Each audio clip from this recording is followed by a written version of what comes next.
So as you may be aware, the NHL is currently in a lockout. It's been going on for a couple of weeks now, and it's gone on for so long that now the entire preseason schedule is gone. They've canceled it, so it puts a damper on if whether or not the season's going to occur, if there's going to be half a season. Nobody's sure, and a lot of fans and a lot of people are blaming the NHL commissioner Gary Bettman for having this lockout. They're blaming him for this because the last CBA, the last collective bargaining agreement they had, is everybody was profitable, so they're not sure why the owners seem to be pushing for more. But another thing to think about is that Gary Bettman's been the commissioner since 1993. And since 1993, we've had 3 lockouts. Before 1993, there was no lockout. So is that all his fault? You might be able to say so.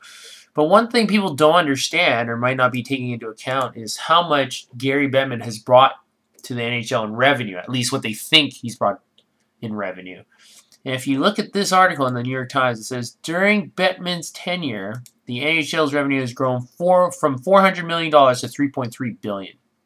That's more than an 8-fold increase. So it's not something to scoff at. That's quite a bit of money. At least that's what most people think. So let's take a look at this. It's gone from 400 million to 3.3 billion. Let's find out if that's really what it is. What I've got here is a price chart of gold since 1992 until 2011. And as you can see, the price of gold has gone up about 6 to 7 times the value since 1993.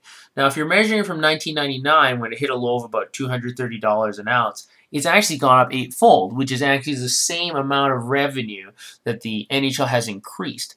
So the NHL under Gary Bettman's tenure has actually done basically as well as gold. And if you're an investor, if you've been paying attention to the markets and things, you'll realize the last 12 years, gold has been in a bull market year after year after year.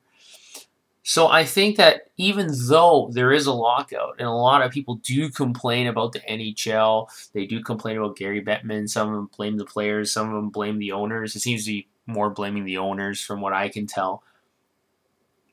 It's hard to disagree with the fact that Gary Bettman at least has kept the NHL as profitable as one of the leading bull markets in the last 12 years, which is a precious metal.